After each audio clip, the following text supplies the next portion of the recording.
বছরের মতো আমরা আমাদেরই প্রাণপ্রিয় দ্বীনি ইদারা দ্বীনি প্রতিষ্ঠান, যেই প্রতিষ্ঠান, যে ব্যক্তিত্ব, যাকে কেন্দ্র করে এই এলাকাবাসীর এই বিশেষ আয়োজন, মুজাহিদে কওম মুজাদ্দিদে মিল্লাত হযরত আল্লামা মাওলানা মরহুম গাজী ইমামউদ্দিন রাহিমাহুল্লাহ আলাইহি মুহাজিরে মক্কি, তার স্মৃতি বিজড়িত এই মাহফিল আগামী দিনেও আমাদের জন্য, এলাকাবাসীর জন্য, প্রতিটি মুসলমানের জন্য প্রেরণার উৎস হয়ে যেন কাজ করে। আমরা যেন এখান থেকে শিক্ষা সবক গ্রহণ করে মরহুম গাজী ইমামউদ্দিন রাহিমাহুল্লাহ আলাইহি যা কিছু চেয়েছিলেন, বলেছিলেন, করেছিলেন, তার সকল কথা, কাজ, এগুলোর সাথে সম্পৃক্ততা, একাত্মতা প্রকাশ করে আমরা সবাই যেন মরহুমের পথে সেই আদর্শ নিয়ে, সেই আদর্শকে ধারণ করে, বরণ করে এগিয়ে যেতে পারি, মরণ পর্যন্ত ময়দানে কাজ করে যেতে পারি। আল্লাহ পাক সেই তৌফিক, সৌভাগ্য আমাদেরকে দান করুন। আমিন। প্রিয় দ্বীনি ভাইয়েরা, সীমিত পর্যায়ে আলোচনা। মেরাজ আরবি শব্দ উরুজ, আইন রা ওয়াও জিম, আইন রা ওয়াও জিম, উরুজ। উরুজ শব্দটার অভিধানে, ডিকশনারিতে যে অর্থ লেখা হয়েছে সকল লুগাতে, সেটা হলো দ্রুত বেগে কোনো কিছু উপরের দিকে উঠা, এটাকে বলা হয় উরুজ, ঊর্ধ্বারোহণ। যেহেতু নবীজির বোরাক জমিন থেকে কোন দিকে উঠেছিল, এই উরুজ থেকে মেরাজ। নবীজি এই মাস, রজব মাস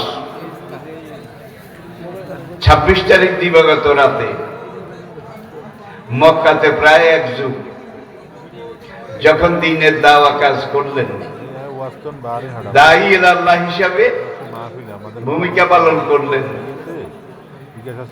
হাজারো রকমের বিরোধিতা, প্রতিবন্ধকতা, সব কিছুকে দু পায়ে মারিয়ে নবীজি যখন এগিয়ে গেলেন এবং নবীজির সাথে কিছু সংখ্যক নিবেদিত প্রাণ, আবু বকরের মতো মুরব্বী, সালমান ফারসি রাদিয়াল্লাহু তাআলা আনহুর মতো মুরব্বী, বয়স্ক, আবার ওমরের মতো মধ্যম বয়সী ব্যক্তিত্ব, বেলাল, সোহাইব, আম্মার ইবনে ইয়াসির রাদিয়াল্লাহু তাআলা আনহুমের মতো টকবগে যুবক, যদিও তারা সংখ্যায় কম ছিলেন, তারা এগিয়ে আসলেন। পুরা মক্কা, আরব জজিরা নবীর বিরুদ্ধে, নবীর অনুসারী এই কাফেলার বিরুদ্ধে যখন ঝাঁপিয়ে পড়ল, ঘরে ঘরে নির্যাতন, সব জায়গায় বিরোধিতা, প্রতিবন্ধকতা, তবে কাজের কাজ একটা হয়েছে। নদীতে যদি ঢেউ না থাকে, স্রোত না থাকে, তাহলে কিন্তু নদীর পানি হাজিয়া, মজিয়া, পচিয়া, দুর্গন্ধযুক্ত হইয়া ব্যবহারের অনুপযুক্ত হয়ে যায়। এটা আপনারা জানেন। যে কোনো আন্দোলনের গতিধারা, আন্দোলনের স্রোতধারা, এইটার যদি বিরোধিতা না থাকে, তাইলে কর্মী শক্ত হয় না। কি আন্দোলনের কর্মী শক্ত হয় না। আপনাদের গ্রামের খালনা দিয়ে নৌকা চালায় যারা, তারাও মাঝি। আজকে অবশ্যই এই কথা বললে ছেলেরা বুঝবে না, কিন্তু আগে তো এটাই ছিল। আর সীতাকুণ্ড এবং সন্দ্বীপ, কুমিরা এবং সন্দ্বীপ, এই সন্দ্বীপ চ্যানেলে যারা নৌকা চালায়, ট্রলার চালায়, এরাও মাঝি, তারাও মাঝি, কিন্তু দুজনের মন কি একরকম, সাহস কি একরকম? এখানে তো স্রোতের পক্ষে তারা আলগোছে, আস্তে ধীরে বায়, কিন্তু সাগরে যখন পড়ে মাউজন কা জোলাল, পাহাড়ের মধ্যে ঢেউ এসে যখন প্রতিবন্ধকতা সৃষ্টি করে, প্রত্যেকটা আঘাতে মাঝি তার মন বড় হয়, সাহস বাড়ে, হাত দুইটা মজবুত হয়, ঠিক কিনা বলেন?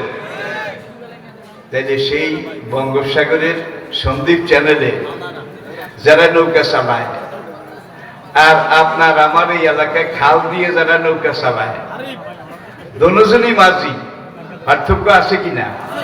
হায় হায়, কম না, আকাশ আকাশ পাতাল পার্থক্য, ঠিক কিনা বলেন? এইভাবে যে কোনো আন্দোলনের স্রোত, এটার যদি বিরোধিতা না হয়, কর্মী শক্ত হয় না, কর্মী পোক্ত হয় না। স্রোতের পক্ষে নৌকা চালাইতে সবাই পারে, কিন্তু স্রোতের উজানে চালাইতে গেলে কত ধানে কত সাল হয়। এইটা মহাগ্রন্থ আল কোরআন আল্লাহ রাব্বুল আলামিন ইরশাদ করেছেন, ইয়া আইয়ুহাল্লাযীনা আমানু, ওহে ঈমানদারগণ, আসবিরু ওয়া সাবিরু ওয়া রাবিতু, দিন কায়েমের চেষ্টা করবে তো তোমরা দায়ী আল্লাহ।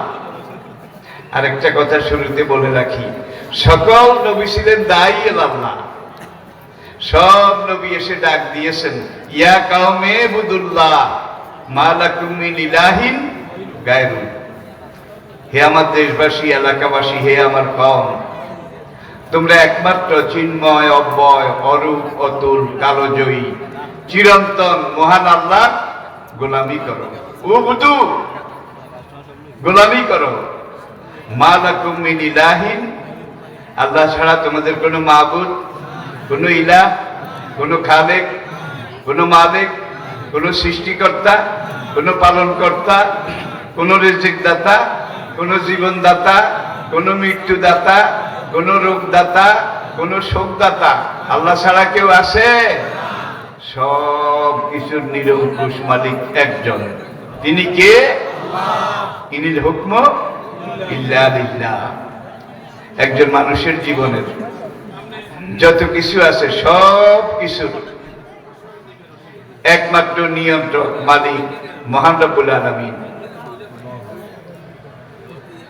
আবার কোন কোন নবী এসে বলেছেন, হে আমার কওম, ইন্না আরসালনা নূহান ইলা কাওমিহি, আদম আলাইহিস সালামের দশম প্রজন্ম, 10th জেনারেশন, দশম প্রজন্ম, প্রজন্ম বুঝছেন তো, পুরুষ বংশধারা, তিনি ছিলেন নূহ আলাইহিস সালাম।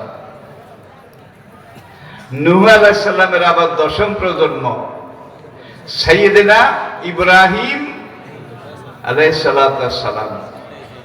সাইয়েদনা ইব্রাহিম আলাইহিস সালামের 69তম প্রজন্ম সরকারে দো আলম, আকায়ে দো জাহাঁ, তাজদারে মদিনা, সৈয়দুল মুরসালিন, রহমতুল লিল আলামিন, খাতামান নবিয়্যিন, ইমামুল মুত্তাকিন ও ইমামুল মুরসালিন, রাসূলুর রাব্বিল আকায়ে নামদার, শাফিয়ে মাহশার, সাকিয়ে কাউসার, মদিনার তাজদার, ইহা এবং পরকালের কর্ণধার হুজুর নবী করিম, একমাত্র নবী যিনি দুনিয়াতে এসে বলেছেন, আইয়ুহান নাস, ওহে মানুষেরা, ওহে মানুষেরা, কুলু লা ইলাহা ইল্লাল্লাহ, তোমরা মুখে উচ্চারণ করো, বলো আল্লাহ ছাড়া কোনো ইলাহ, কোনো মাবুদ, কোনো খালেক, কোনো মালিক, কোনো ঊর্ধ্বতন কর্তৃপক্ষ কেউ নাই, ইল্লাল্লাহ, আমার জীবনের সবকিছুর একমাত্র নিরঙ্কুশ মালিক কয়জন? ইনিল হুকম আমার জীবনে একমাত্র আল্লাহর হুকুম চলবে। কি? আচ্ছা ভাই, আপনারা যদি মাইন্ড না করেন, নোয়াখালীর একটা পুরানো বাপ দাদার আমলের প্রবাদ বাক্য আছে, আপনার বেগম আপনার বিবি অথবা আপনার একটা চাকর আপনার কাজের জন্য, হুকুম মানার জন্যই তো তাকে রেখেছেন। বউ কিন্তু বাঁধি নয়, হুন্না লিবাসুল লাকুম ওয়া আনতুম, সে আপনার জীবন সঙ্গিনী, অর্ধাঙ্গিনী, ঠিক কিনা বলেন? আর যে চাকরটা আপনি রেখেছেন, এই চাকরটা কিন্তু আপনার বেতনভোগী কর্মচারী। এখন আপনি যা বলবেন ওই গোলাম তা করতে বাধ্য থাকবে, ঠিক কিনা বলেন? এখন আপনি তাকে খানা দেন, কাপড় চোপড় দেন, থাকার জায়গা দেন, মাস শেষে বেতন দেন। এখন সে আপনার যখন মাঠে কাজ করার দরকার, সে আপনার খেতে যায় না, যায় আরেক কোম্পানির খেতে, সেখানে গিয়ে কামলা দেয়, বদলা দেয়। এখন আপনি কি তাকে মাস শেষে বেতন দেবেন? Number one. নাম্বার টু, আপনি বললেন, এই বেটা কদমানি, আমার এই কাপড় চোপড়গুলো নিয়ে তুমি একটু ভালো করে ধুয়ে টুয়ে রোদ্রে মেলে দাও। হুজুর, আমি সবকিছু পারি, কিন্তু এই কাম আমি করতে রাজি না। এইবার তো বেতন দিবেন, ঠিক না? আবার বলবেন, আমার এই আঙ্গিনায় বাড়ির সামনে এত ময়লা, এত আবর্জনা, তুমি আজকে একটা ঝাড়ু নিয়ে এগুলাকে ঝাড়ু দিয়ে পরিষ্কার করো। এখন ওই গোলাম যাই আরেকজনের বাড়ি ঝাড়ু দেয়, আপনারটা দেয় না। আপনি এবার তাকে তো বেতন দেবেন, খানা দেবেন। ভাত খায় ভাতাইয়ার, পাও টিপে নন্দাইয়ার। আই রিপিট, ভাত খায় ভাতাইয়া, পাও টিপে নন্দাইয়ার। আজকে দুনিয়ার দিকে তাকান, ইন্নাল্লাহা হুয়ার রাজ্জাকু যুল কুওয়াতিল ওয়া তারযুকু মান তাশাউ বিগাইরি, ইন্নাল্লাহা হুয়ার রাজ্জাকু যুল কুওয়াতিল মাতিন ওয়া তারযুকু মান তাশাউ বিগাইরি ওয়া মা মিন দাব্বাতিন ফিল আরদি ইল্লা আলাল্লাহি রিজকুহা কুল মা ইনদাল্লাহি খায়রুম মিনাল লাহবি ওয়া মিনাত তিজারা আল্লাহু খায়রুর রাযিকিন। আমাদেরকে রিজিক দেয় কে? রিজিকের মালিক কে? আল্লাহ। যদি আমরা আল্লাহর খাই, আল্লাহর দেওয়া শক্তি, সামর্থ্য, কর্মক্ষমতা, ফিটনেস, এনার্জি, আপনার কর্মক্ষম এই দেহ, এটা সৃষ্টি করেছেন কে? আল্লাহ। এবং আল্লাহ বলছেন, আনিবুদুল্লাহ, তোকে আশরাফুল মাখলুকাত করে দুনিয়াতে পাঠাবো, তোরা দুনিয়াতে গিয়ে একমাত্র আমি আল্লাহর গোলামি করবি, আমি আল্লাহর হুকুম মেনে চলবি, তাইলে তোদের সব ক্ষেত্রে কল্যাণ হবে। আলা ইন্না হিজবাল্লাহি হুমুল গালিবুন, তোরা যদি আমি আল্লাহর সত্যিকার গোলাম হতে পারিস, আল্লাহর গোলামদেরকে পরাজিত করার মতো কোন শক্তি দুনিয়াতে নেই, কিয়ামত পর্যন্ত আসবে না। আজকে মুসলমান মার খাচ্ছে, কাশ্মীরে মার খাচ্ছে, বসনিয়া চেসনিয়া মার খাচ্ছে, ফিলিস্তিনে মার খাচ্ছে, উইগর কাশগরে মার খাচ্ছে, ঠিক কিনা বলেন? কিন্তু মুসলমান যতদিন কামের মুসলমান ছিল, কথা কাজের সত্যিকার মুসলমান ছিল, মুসলমানদের সামনে দাঁড়াতে পারত এমন কোন শক্তি কি কোন যুগে ছিল? ছিল না। আরবের রোমান সাম্রাজ্য, কোরআনে পাকে একটা সূরা আছে, রোম আছে, আলিফ লাম মিম, গুলিবাতির রুম, ঠিক কিনা বলেন? তাহলে আপনি পাড়া প্রতিবেশী, দেশবাসী, সমাজ, তাদের সাথে কি ব্যবহার করবেন, কেমন ব্যবহার করবেন, এগুলা কোরআনে আছে। আপনার পাশের রাষ্ট্র ভারত, বার্মা, নিজের দেশেরটা হলো স্বরাষ্ট্র, আরেক দেশের হইলে পররাষ্ট্র। যুগের সবচেয়ে বড় শক্তি সুপার পাওয়ার, তাদের সাথে আপনি কি ব্যবহার করেন, কেমন ব্যবহার করবেন, এগুলা শিখানোর জন্য দেখেন আল্লাহ রাব্বুল আলামিন মহাগ্রন্থ আল কোরআন, যেই কোরআন বাল হুয়া কোরআনুম মাজিদ ফি লাহ মাহফুজে আল্লাহ নিজের তৈরি। কোরআনের কথাগুলো আল্লাহ, বাক্যগুলো আল্লাহ, ইবাদতগুলোও আল্লাহ। এমনকি তরজমা যেটা নবীর জবান মোবারক দিয়ে বের হয়েছে আমরা পেয়েছি হাদিসের মাধ্যমে, সেটাও আল্লাহ। কোরআনও আল্লাহ, কোরআনের তাফসীর ব্যাখ্যাও আল্লাহ। কোন নবীর মুখ দিয়ে আমরা জেনেছি যার উপরে কোরআন নাজিল হয়েছিল? ওমা ইয়ান্তিকু আনিল হাওয়া ইন হুয়া ইল্লা ওয়াহিয়ুন ইউহা। এই জিবরাইল, আমার এই নবী, নিজের মন থেকে কোনো কথা বলেন না।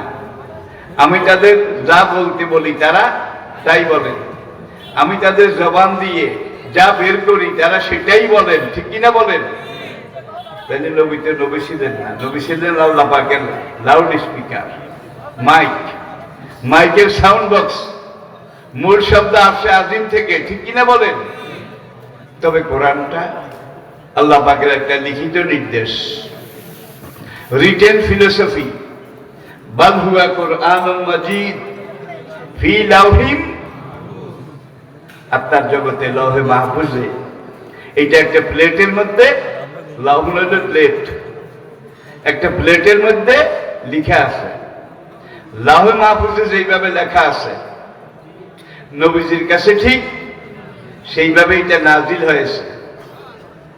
নাজিল হওয়ার পরে সাহাবায়ে কেরাম নবীর জবান মোবারক দিয়ে প্রথমেই কোরআন পেয়েছেন, শুনেছেন। কেউ শুনে সঙ্গে সঙ্গে মুখস্থ করেছেন, অনেকে আবার লিখে রেখেছেন চামড়ার উপরে, খেজুর পাতার উপরে লিখে রেখেছেন। কেউ কণ্ঠস্থ করেছেন, কেউ আবার লিখিতভাবে সংরক্ষণ করেছেন। আজকে আপনার আমার ঘরে, শুধু বাংলাদেশে নয় সারা পৃথিবীতে কোরআন নাই এমন একটা দেশ বোধহয় খুঁজে পাওয়া যাবে কি? সব দেশে আছে, ঠিক কিনা বলেন? বাংলাদেশের একদিন কোরআন শরীফ, লাতিন আমেরিকা গিয়ে আরেকদিন কোরআন শরীফ আপনি মার্কেট থেকে কিনেন। কিনলে যখন দুইটা মিলাবেন, দুইটা দুই রকম হবে। কি সাংঘাতিক কথা! কিন্তু এখান থেকে আপনি একটা হোলি বাইবেল কিনেন, হোলি বাইবেল, এখানের মার্কেট থেকে আপনি একটা পুরাতন নিয়ম, নতুন নিয়ম, প্রাচীন ধর্মগ্রন্থ কিনেন, আবার আমেরিকা থেকে একটা কিনেন, দুটোটা মিলান, একটার সাথে একটার মিল তো দূরের কথা, দূরত্ব কোনো সম্পর্ক খুঁজে পাওয়া যাবে না। এক একটা এক এক রকম। এইটা একমাত্র কোরআনের বাহাদুরি। আসেন, নবী এক যুগ মক্কায় দাওয়া কাজ করলেন।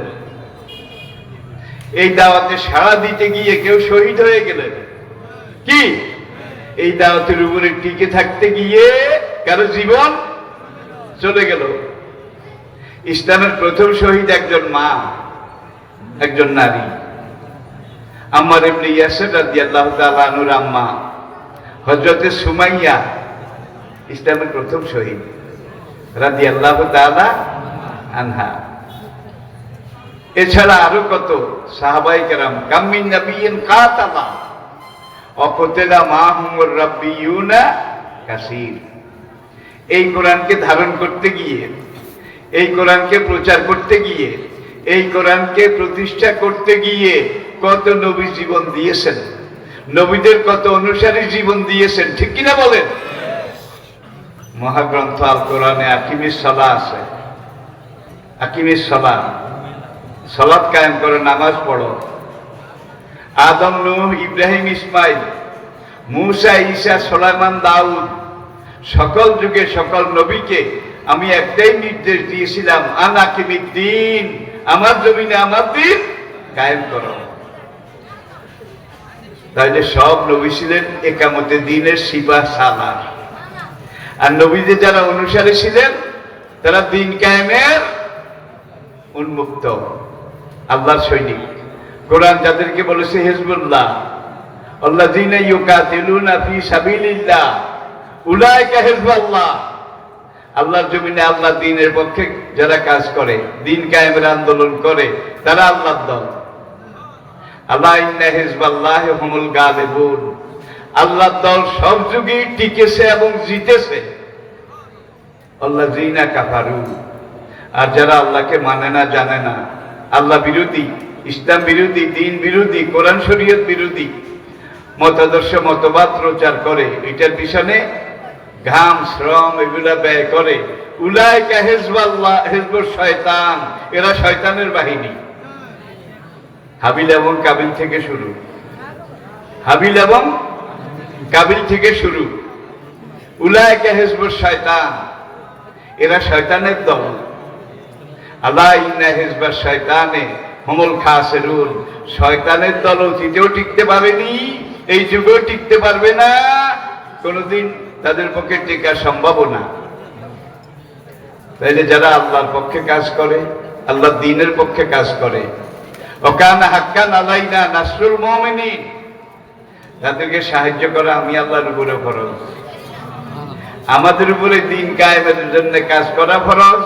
আমরা যদি ময়দানে কাজ শুরু করি, আল্লাহ বলেন যে তোমাদেরকে সাহায্য করা আমি আল্লাহর উপরে ফরজ। আমরা যদি আমাদের দায়িত্ব পালন করি, তাহলে আল্লাহ আল্লাহর দায়িত্ব পালন করবেন না? এখন আল্লাহ সাহায্য করার মতো লোক ময়দানে খুঁজে পান না। কিছু কিছু লোক আছে, আমি মুসলমান, তাইলে সব নবী দিন কায়েমের জন্য জিহাদ করেছেন, তুমিও করো। সবাই চাইছিলাম করবো, দেশ খারাপ, সময় খারাপ, জান বাঁচান করো। কি চেয়েছিলাম ইসলামের পক্ষে কিছু করবো টরবো, কিন্তু দেশ খারাপ, সময় খারাপ, জান বাঁচান খরচ। এরকম মুসলমান তো আমাদের মধ্যে নাই। দেশ ফেরাউনের সময় চেয়ে খারাপ নাকি? নমরুদের সময় চেয়ে খারাপ, সাদ্দাদের সময় চেয়ে খারাপ। কত ফেরাউন গেল, কত নমরুদ এলো। অতিলকাল আইয়ামুন উদাবিলুহা বাইনান নাস। শুরু থেকে আজ পর্যন্ত আপনি ইতিহাস পর্যালোচনা করেন, যারা আল্লাহর দল, আল্লাহর পক্ষে কাজ করেছে, তারাই টিকে ছিল, তারাই টিকে আছে, তারাই টিকে থাকবে। ফেরাউন নমরুদের শক্তি সব যুগে বেশি ছিল, সংখ্যায় তারা মুমিনদের সাথে চেয়ে অনেক বেশি ছিল। লা ইয়াস্তাবিয়াল খাবিসা ওয়াত-তাইয়্যিব। যারা দ্বীনের কাজ করে, পূত পবিত্র তারা, আর যারা দ্বীনের বিরোধিতা করে তারা, এই দুই দল কিন্তু এক নয়। আল্লাহ আজাবাকা কাসরাতুল খবিস। খবিসের দল সব যুগে বেশি ছিল। কি আল্লাহ বিরোধী শক্তি, তাদের দল সংখ্যা সব যুগে বেশি ছিল। তাদের হাতে ক্ষমতা ছিল, তাদের হাতে আইন ছিল, তাদের হাতে সবকিছু ছিল। যখন চূড়ান্ত পর্যায়ে সংগ্রাম গিয়ে উপনীত হয়েছে, তখন টিকছে কারা? আপনারা আসতে কইছেন, আমি বোধহয় জোর করে কথাগুলো আপনাদের মাথায় চাপাইয়া দিতেছি না? না, লাইক রাহা ফিদ্দিন, এই আরেক কথা উঠছে। একজন দিনাজপুর গোড়া শহীদ ময়দানে জাতির উদ্দেশ্যে কথা বলে, বলতে বলতে শেষ পর্যায়ে এসে তিনি বলবেন বক্তৃতার মধ্যে, এই দেশের আলেম উলিমা, আলেম উলিমা, এই দেশের মোল্লা মুলুবি, তাদেরকে আমি শেষবারের মতো বলবো, তারা বুখারী শরীফটা যেন ভালো করে পড়ে। বুখারী শরীফে আল্লাহ বলেছেন লা ইকরাহা ফিদ্দিন। কি রে ভাই, বুখারী শরীফে আল্লাহ কইছে কেন? তাই যে গল্লির ঠার আড়াই হয়েছে, নোয়াখালী এলাকায় এতে গল্লির ঠার। শেষ বক্তৃতা শেষ করার আগে তিনি বলেছেন, শেষবারের মতো এই দেশে আলেম উলিমা, উলিমা ধর্ম ব্যবসায়ী, তাদেরকে আমি বলবো তারা যেন বুখারী শরীফ ভালো করে পড়ে। বুখারী শরীফে আল্লাহ ধর্ম নিরপেক্ষতার কথা বলেছেন, সেকুলারিজমের কথা বলেছেন। বুখারী শরীফে আল্লাহ বলেছেন লাকুম দীনুকুম ওয়ালিয়া দীন। লাকুম দীনুকুম ওয়ালিয়া দীন বুখারী শরীফে কেন? তাহলে কোনটা বুখারী আর কোনটা কোরআন এটাই তো জানে না, ঠিক কিনা বলেন? গেরবা বীরো সগজিরো মোশেরা দিওয়া গুনাদ ই জুনিয়ার কানে দৌলত মুলকেরা বীরা গুনাদ।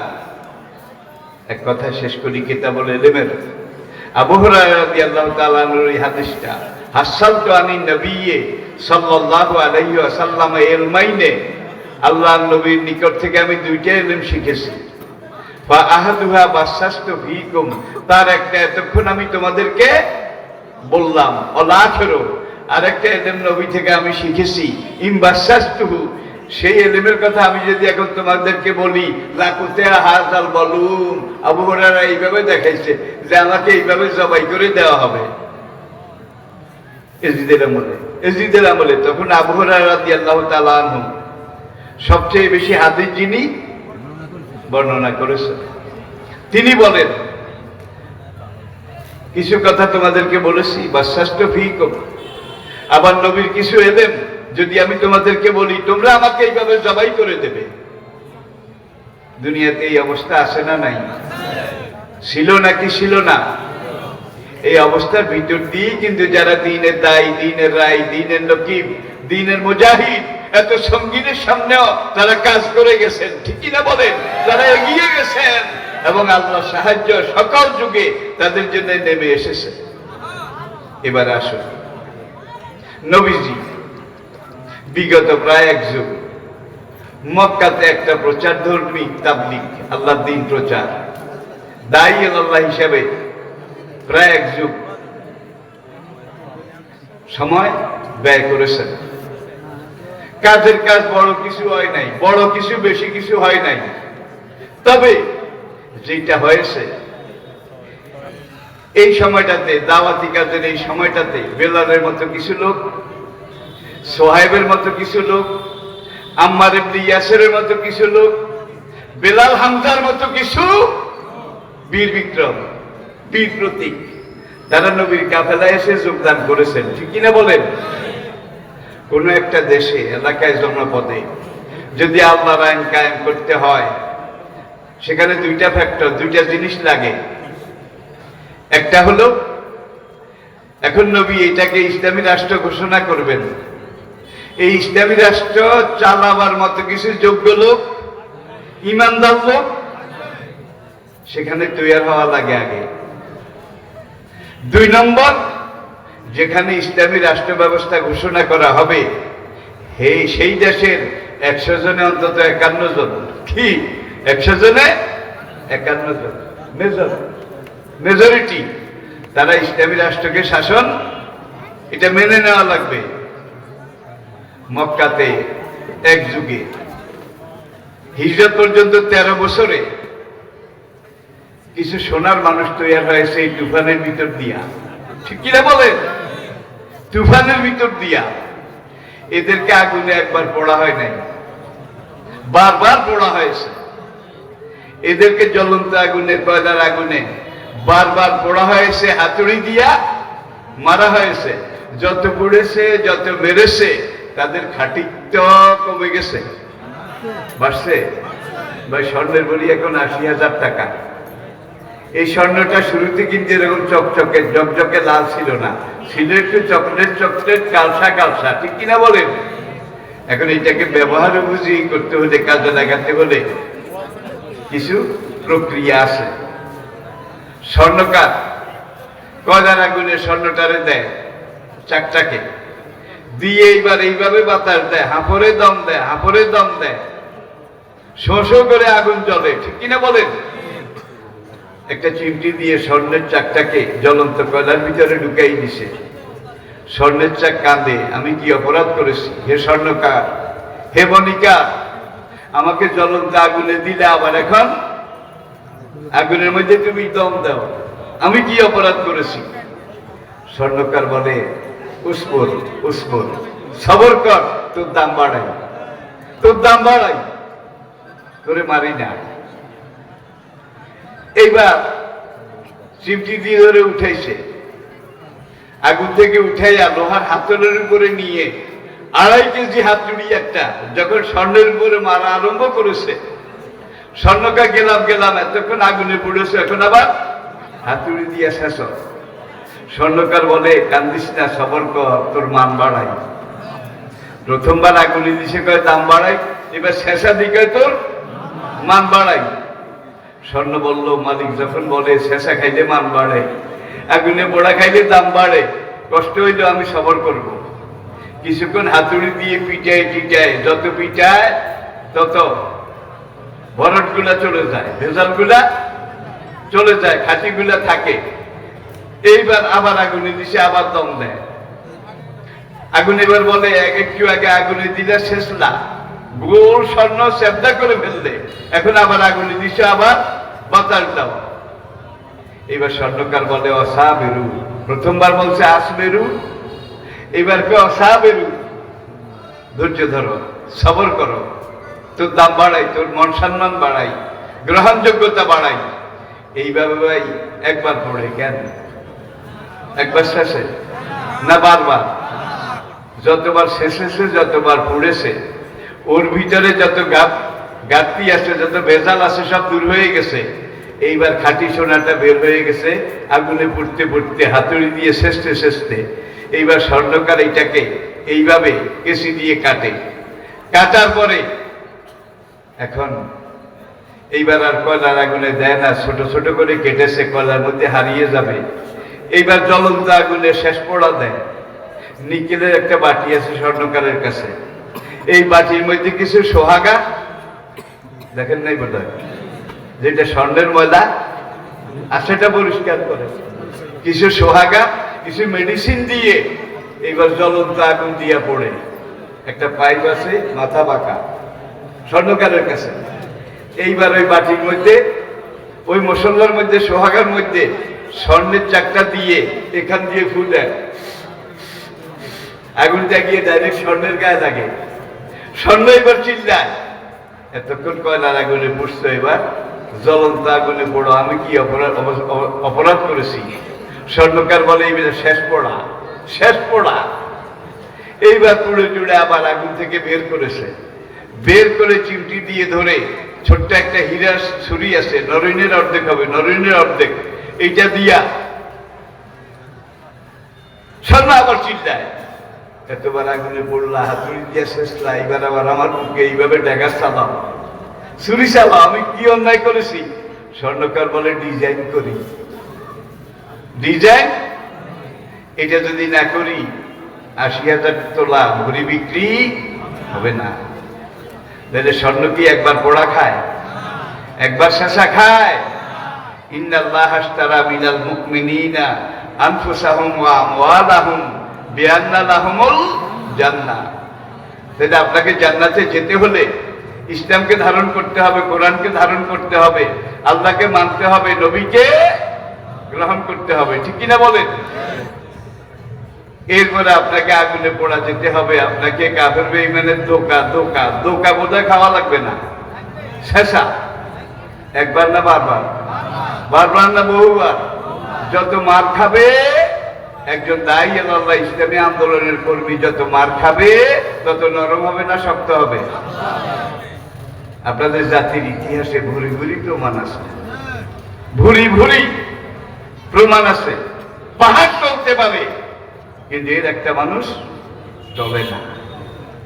আদর্শের উপরে ইন্নাল্লাযীনা কালু রাব্বুনাল্লাহ সুম্মা ইসতাকামু, যারা বলেছে আল্লাহ আমার রব, আল্লাহ আমার সব, এইটার উপরে দৃঢ়ভাবে কায়েম রয়েছে, তাতানাজ্জালু আলাইহিমুল মালায়েকা, তাদের যখন ভিসার মেয়াদ শেষ হয়ে যাবে, হায়াতের মেয়াদ শেষ হয়ে যাবে, নির্ধারিত সময় আমি মালিকুল মউত আজরাইলকে পাঠাবো, আমার বুকে আসবে, আপনার বুকে বোধহয় বসবে না। কি বসবে? রহম কাকে বলে সে জানে না, সে তার নিজের জায়গা থেকে এসে আপনার বুকের উপরে চেপে বসবে। তার মাথা হবে সাতবক আসমানের উপরে, তার এক একটা পাখা হবে মিনাল মাশরিকি ইলাল মাগরিব, তার শরীরে ৬০০ পাখা হবে। একটা পাখা দিয়ে জিবরাইল মিকাইল আজরাইল যদি এইভাবে একটু নাড়া দেয় তাইলে এভারেস্ট এবং ভারত মহাসাগর সমান হয়ে যাবে। আবু জাহেল একদিন তার অনুসারীদেরকে বলে, এরে আসলে মোহাম্মদের ব্যাপারে কি করবি? যত বিরোধিতা করি কমে তো না, বরং আরো বাড়ে। কি করবি? কি করা উচিত? তখন উতবা আরে কাফের সে দাঁড়িয়ে বলে, নেতাজি যখন বাড়ে চলেন আমরাও মোহাম্মদের দলে যোগ দিই, তাহলেই তো লেখা শুকে যায়। আবু জেহেলকে আমিও তো এটা মনে করছিলাম, কিন্তু মোহাম্মদের দলে যোগ দিলে আমার নেতৃত্ব শেষ হয়ে যাবে, আমাকে কেউ নেতা মানবে না, মোহাম্মদকে নেতা মানা লাগবে। ঠিক কিনা বলেন? এই নেতৃত্বের লোক এটা আবু জাহেলরাও খাইছে, আবু লাহাবরাও খাইছে, ফেরাউন নমরুদরাও খাইছে। ঠিক কিনা বলেন? গদির লোক, ক্ষমতার লোক। যখন আজরাইল তার রুহের গোটা ধরে টান শুরু করবে, টান, কোরআন বলছে ফালাউলা ইযা বালাগাতিল, এত কষ্ট, ওয়াজাআত সাকরাতুল মাউত বিল হক, মৃত্যু যন্ত্রণা, সাকরাতুল মউতের কষ্ট, এটা দুনিয়াতে কাউকে বলে বোঝানো যাবে না। এখন লোকটা আজরাইল রুহের গোটা ধরেই টানবে, ওই লোকটা সাকরাতুল মউত, ইন্না ফিল মাউতি সাকরাতুন, তার কলিজা গুর্দা, অস্থি চর্ম সব চূর্ণ বিচূর্ণ, ধুলিত বিধুলিত, একাকার মেশাকার হয়ে আসছে। কিন্তু এই লোকটা দিনের দায়ী, দিনের রায়, আমরা একদল ফেরেশতা পাঠাবো। সেই ফেরেশতারা ওই মনুষ্য ব্যক্তির সামনে, আজরাইল যার বুকের উপরে, ফেরেশতারা এসে বলে, আল্লাহ তাখাফু ওয়ালা তাহজানু, তোমার কোনো ভয় নাই, তোমার কোনো চিন্তা নাই, ওয়াবশিরু বিল জান্নাহ, আল্লাহ আমাদেরকে পাঠিয়েছেন তোমাকে বেহেশতের সুসংবাদ দেওয়ার জন্য। নাহনু আউলিয়াউকুম ফিল হায়াতিদ দুনিয়া ওয়া ফিল ওয়ালাকুম ফিহা মা তাশতাহি, আর এমন জান্নাতে তোমাদেরকে গার্ড অফ অনার দিয়ে, সম্বর্ধনা দিয়ে তোমাদের রূহকে নিয়ে যাওয়ার জন্য আল্লাহ আমাদেরকে পাঠাইছে। যে জান্নাত লা আইনুন রাআত, চোখ কোনোদিন দেখেনি, ওলা উযুনুন সামিআত, কান কোনোদিন শোনেনি, ওলা খাতারা আলা কালবিল বাশার, কোনো মানুষের পক্ষে এটা অনুধাবন করা সম্ভব নয়। সেই জান্নাত তোমাদের জন্য অপেক্ষা করছে। আর আল্লাহ বলছেন, নাহনু আউলিয়াউকুম ফিল হায়াতিদ দুনিয়া ওয়া ফিল আখিরাহ, এই দিকে যদি আমি যাই তাহলে আমার শেষের কথা রয়ে যাবে। আবার আসুন, মেরাজ শব্দের অর্থ নিচ থেকে উপরের দিকে উঠা, এটা বিপরীত শব্দ হলো ইনজাল। ইনজাল, আলিফ নু জালিফ লাম, ইনজাল। মেরাজ শব্দের অর্থ নিচ থেকে উপরের দিকে উঠা, ইনজাল শব্দের অর্থ উপর থেকে নিচের দিকে নামা। নবী রজব মাসের 26 তারিখ দিবাগত রাতে আল্লাহর পাঠানো বোরাক আবার নির্ধারিত নূরের জগতে গিয়ে রফ রফ দুই রকমের যানবাহনে করে আল্লাহ নবীকে শুধু আরশে ডাকলেন না, আল্লাহ নিজে স্পেশাল বিমান পাঠাইলেন, বোরাক। সব বিজ্ঞানী আজকে একমত, যেই বাহনে করে নবী মক্কা থেকে রওনা করেছেন, আল্লাহ পাক সেই বাহনটার নাম বোরাক কেন রেখেছেন? সকল বিশেষজ্ঞ একমত। আরবি শব্দ বারকুন, ইয়াকাদুল বারকু ইয়াকতাফু আবসারাহুম, প্রত্যেকটা কথা কিন্তু কোরআনে বলতেছে। বিদ্যুতের গতি ঘন্টায় কত মাইল? 1,86,000 মাইল সেকেন্ডে। ঘন্টার হিসাব করলে এটা আপনি দেখতেও পারবেন না, ক্যালকুলেটরও ধরবে না। সেকেন্ডে যদি 1,86,000 মাইল হয়, মিনিটে, ঘন্টায়, আল্লাহু আকবার। ওয়াজালনা সিরাজাও ওয়াহাজা ওয়াশ-শামসি ওয়া দুহাহা, আমি আল্লাহ রাব্বুল আলামিন সূর্যের কসম করে বলছি, সূর্যের উত্তাপ প্রখরতার কসম করে বলছি, একদল মহাশূন্য বিজ্ঞানী, তারা সূর্যের টেম্পারেচার, উত্তাপ, তাপমাত্রা কত, এইটাকে পরীক্ষা নিরীক্ষা অ্যানালাইসিস করে বলেছে সূর্যের টেম্পারেচার কমপক্ষে 30 কোটি ডিগ্রি সেলসিয়াস। 30 কোটি ডিগ্রি বাই 2200 ডিগ্রিতে পাকা লোহা গলে যায়। 2200 ডিগ্রি তাপ দিলে গ্যালভানাইজ আয়রন, পাকা লোহা 2200 ডিগ্রিতে গলে যায়। তাহলে 30 কোটি ডিগ্রিতে কি গলে? আচ্ছা, শুধু এখানেই শেষ নয়, প্রতি সেকেন্ডে 30 কোটি টন হাইড্রোজেন গ্যাস সূর্যের জ্বালানি হিসাবে লাগে। সেকেন্ডে 30 কোটি টন, মিনিটে, ঘন্টায়, দিনে, মাসে, ভাই যার হাতি সে বুঝে। গ্রামের গরিব কদমালির পক্ষে এটা বুঝা সম্ভব নয়। একদল মহাকাশ বিজ্ঞানী বলে, বাবা রে বাবা, সেকেন্ডে 30 কোটি টন হাইড্রোজেন গ্যাস সূর্যের লাকড়ি হিসাবে লাগে। কোন দিন জানি সেখানে গ্যাস শেষ হয়ে যায়। আর গ্যাস শেষ হয়ে গেলে তো সূর্য নিভে যাবে, দুনিয়া হিমশীতল হয়ে যাবে, প্রাণের স্পন্দন 1 সেকেন্ডে সব শেষ হয়ে যাবে। ভাইয়েরা, তোমরা ভালো করে আবার একটু গবেষণা করো, রিসার্চ করো, করে টেনে আমাদেরকে একটু প্রবোধ দাও, সান্ত্বনা দাও। কি পরিমাণ গ্যাস সেখানে রিজার্ভ আছে, কি পরিমাণ গ্যাস মজুদ আছে। কারণ সেকেন্ডে লাগে কত? 30 কোটি টন। বিজ্ঞানীরা এইটাকে আবার মেজারমেন্ট করলো, করার পরে তারা বলল আগামী দিনে আরো 500 কোটি বছর, 5 কোটি না, 500 কোটি বছর সেকেন্ডে 30 কোটি টন করে জ্বালিয়ে জ্বলে থাকার মতো গ্যাস সেখানে রিজার্ভ আছে।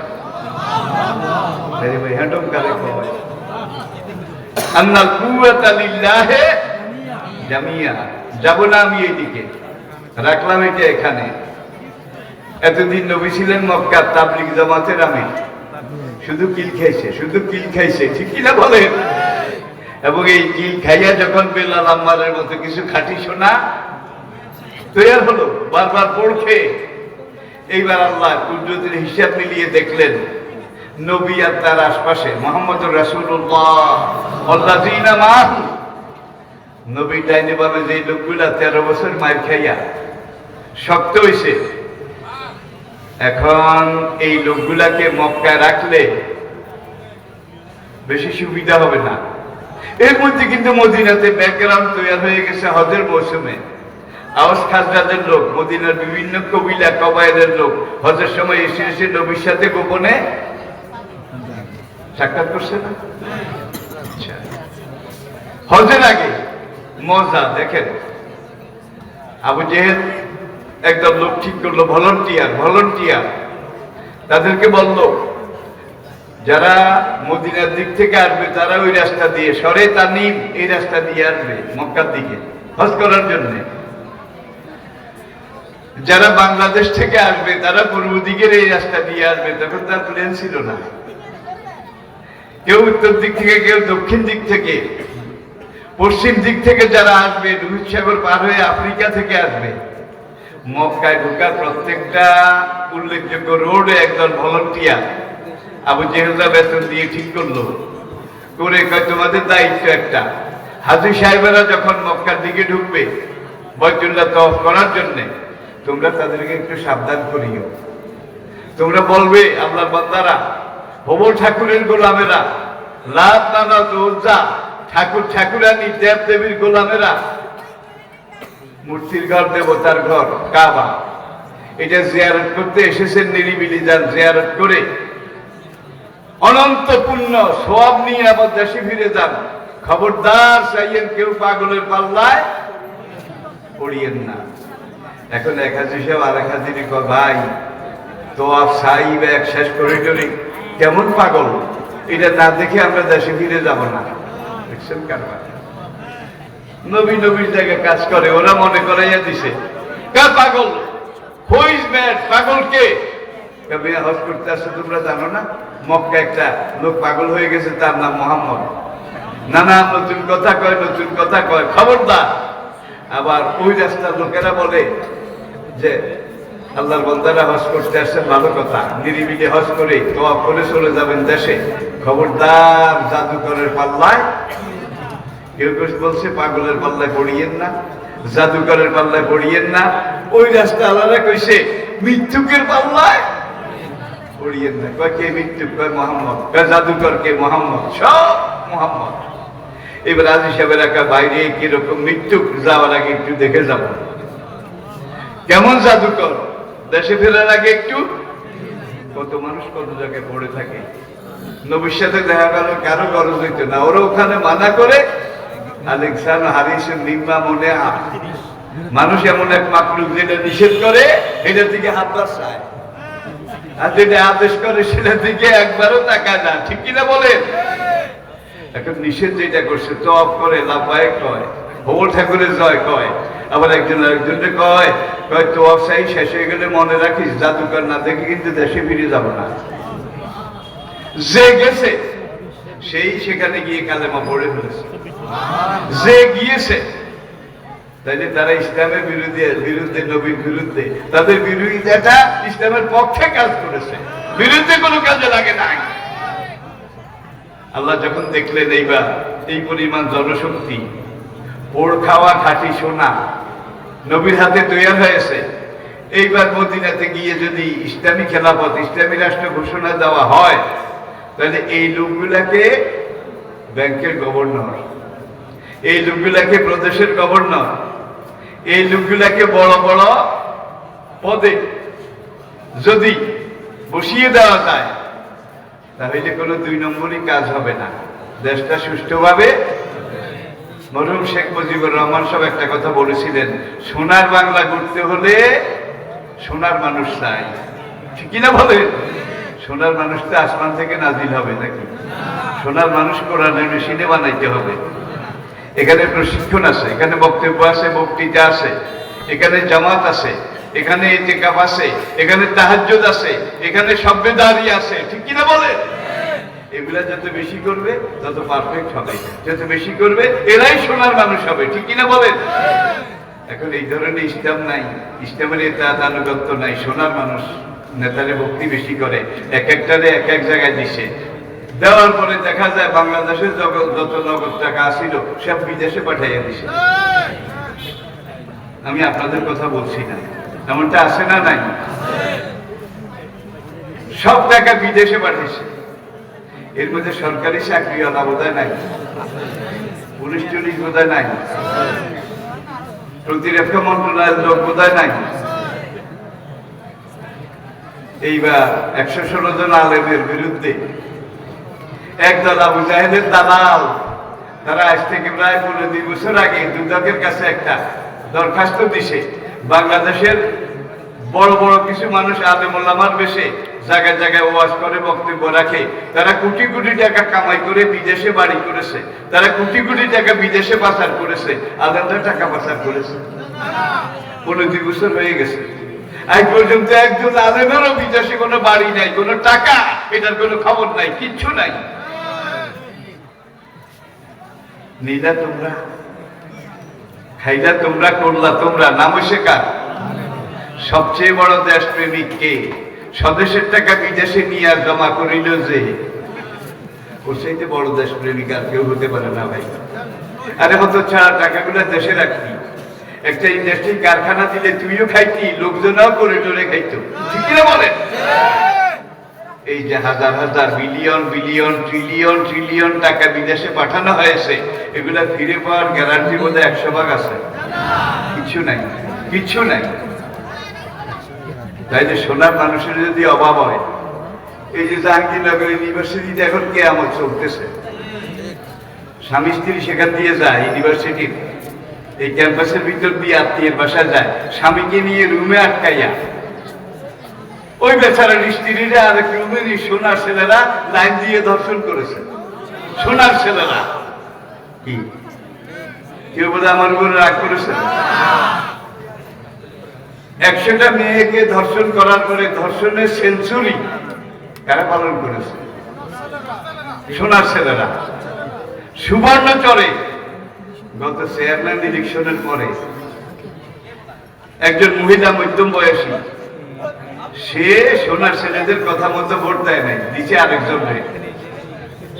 রাতে এসে দরজা ভেঙে ওই মহিলাটাকে বের করে নিয়ে ধান ক্ষেতের মধ্যে 16টা কুত্তা তাকে ধর্ষণ করেছে। সিলেটের এমসি কলেজ, সেখান দিয়ে নতুন বিয়ে হয়েছে, স্বামী স্ত্রী যায়। আমাদের সোনার ছেলেরা স্বামীকে ধরেছে, স্ত্রীকে ধরেছে, স্বামীকে নিয়ে মুরারিচাঁদ কলেজ, এমসি কলেজের পিলারের সাথে বেঁধে রেখে ওই নতুন বউ তাকে লাইন দিয়ে ধর্ষণ করেছে। এখন এদেরকে যদি আমরা ওসি বানান, ডিসি বানান, হয়তো ভালো হইলে রাষ্ট্রপতি হয়তো বানাইতে পারেন, কে জানি, আমি জানি না। তাহলে দেশটা একেবারে বাতাসের মতো চলবে, ঠিক না? বলেন ভাই, কাউকে হিট করা আমার উদ্দেশ্য নয়। আমি মরহুম শেখ মুজিবুর রহমান তার কথাটা কোট করলাম, শুধু কোট করলাম। সোনার বাংলা করতে হলে সোনার মানুষ, বাংলাদেশের বয়স 53 বছর চলে। এই 53 বছরের মধ্যে একজন মাত্র মন্ত্রী পাওয়া গেছে, যার 5 বছর মন্ত্রিত্বের পরে তার মন্ত্রণালয়ের জন্য, শিল্প মন্ত্রণালয়, যেই সরকারি টাকা এসেছে, যেই টাকা খরচ হয়েছে, এগুলোর হিসাব সহ উদ্বৃত্ত টাকা সরকারি কোষাগারে জমা দিছে একজন মাত্র মন্ত্রী।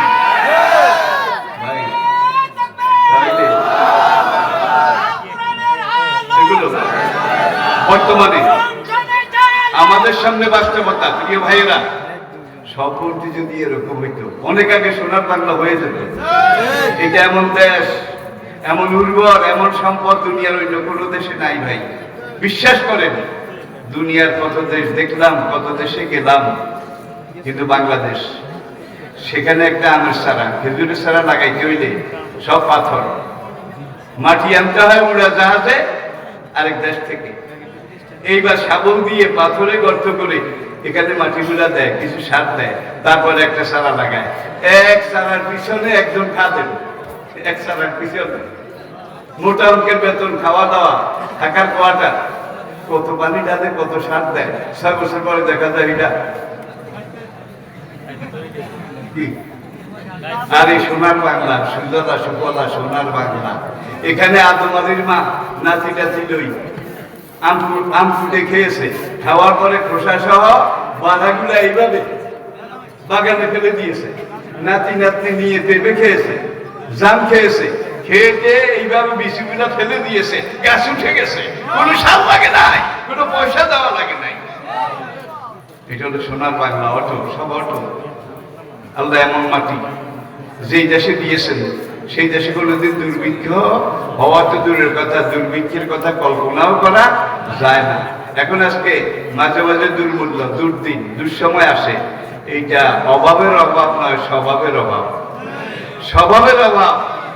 আল্লাহ যখন দেখলেন নবীর হাতে এমন কিছু লোক তৈরি হয়েছে, যাদেরকে সরকারি পোস্টে দিলে এরা 2 নম্বরই করবে না, চুরি করবে না, ঠিক কিনা বলেন? এইবার নবীকে মদিনা যান, নবী সাথীদেরকে নিয়ে মদিনা চলে গেলেন।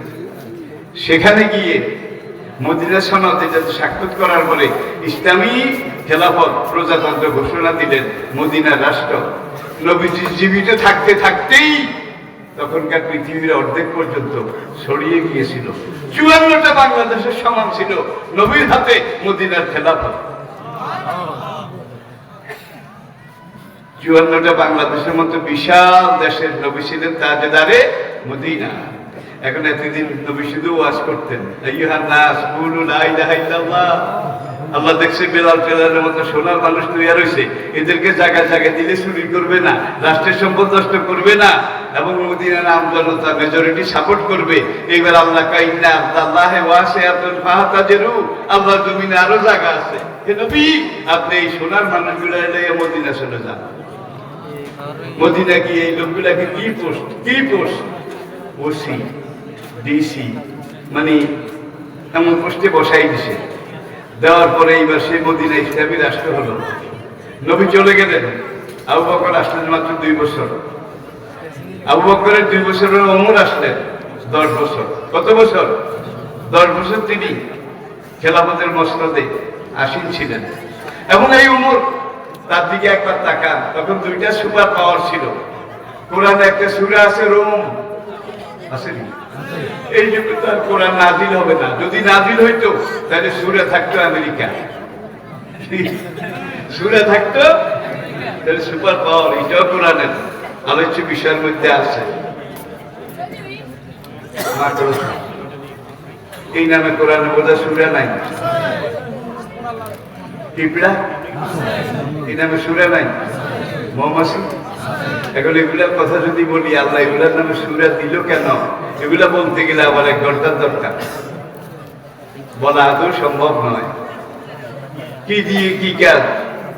আমাদের দেশে ব্যবসা বাণিজ্যের ক্ষেত্রে কিছু সিআইপি আছে, CIP commercial important person, CIP. পিঁপড়ার মধ্যে একদল সিআইপি আছে, তারা আশপাশে পিঁপড়া ডিবিতে যায়, মাটির তলে ওদের গোডাউন টোডাউন বাসা বাড়ি এগুলা ভিজিট করে। ভিজিট করার পরে এই সিআইপিরা সেখানে দেখে দেখে ভিজিট করে, তারপরে তার ডিবিতে গিয়ে, তার কমিউনিটিতে গিয়ে, তার ওয়ার্ডে গিয়ে আবার সেখানে খবর দেয় ওই যে ওই জায়গায় পিঁপড়া ডিবিতে আছে, তাদের গোডাউনে পোকামাকড় বেশি আছে, আমাদের গোডাউনে গম চাউল ভাত মুড়ি বেশি আছে। এখন আমাদের পোকামাকড় কম, আমাদের মিষ্টি জিনিস কম। এখন আমরা এক কাজ করি, ওদেরকে এখান থেকে বেশি যেটা আছে কিছু দিয়ে দেই, ওদের যেটা বেশি আছে সেখান থেকে কিছু নিয়ে নেই। তাবদীলুল মাল বিল মাল বিতারাদি, আলেমরা ভালো বুঝবে। ক্রয় বিক্রয় মানে হলো পণ্যের বদলে পণ্য বদল করা। তাবদীলুল মাল বিল মাল বিতারাদি। আশ্চর্য, একটা পিঁপড়া তার দেহের ওজন যেদূর, শরীরের ওজন যেদূর, ওয়েট তার 40 গুণ বেশি ওজন, সে সামনে 2টা ঠ্যাং দিয়ে ধরে মাথার উপরে শূন্য করে নিয়ে যেতে পারে।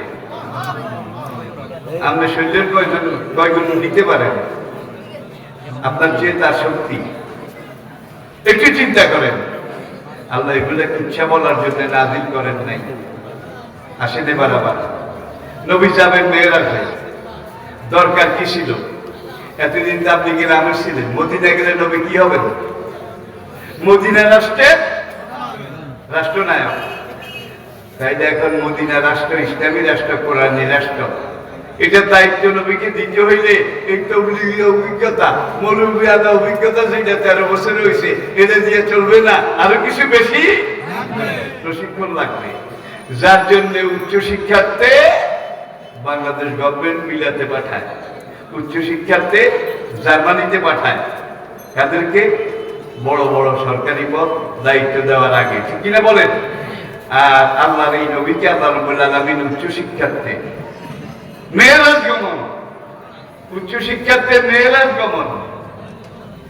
আসরা বিআবদিহি লাইলাম মিনাল মাসজিদিল হারাম ইলাল মাসজিদিল আকসা,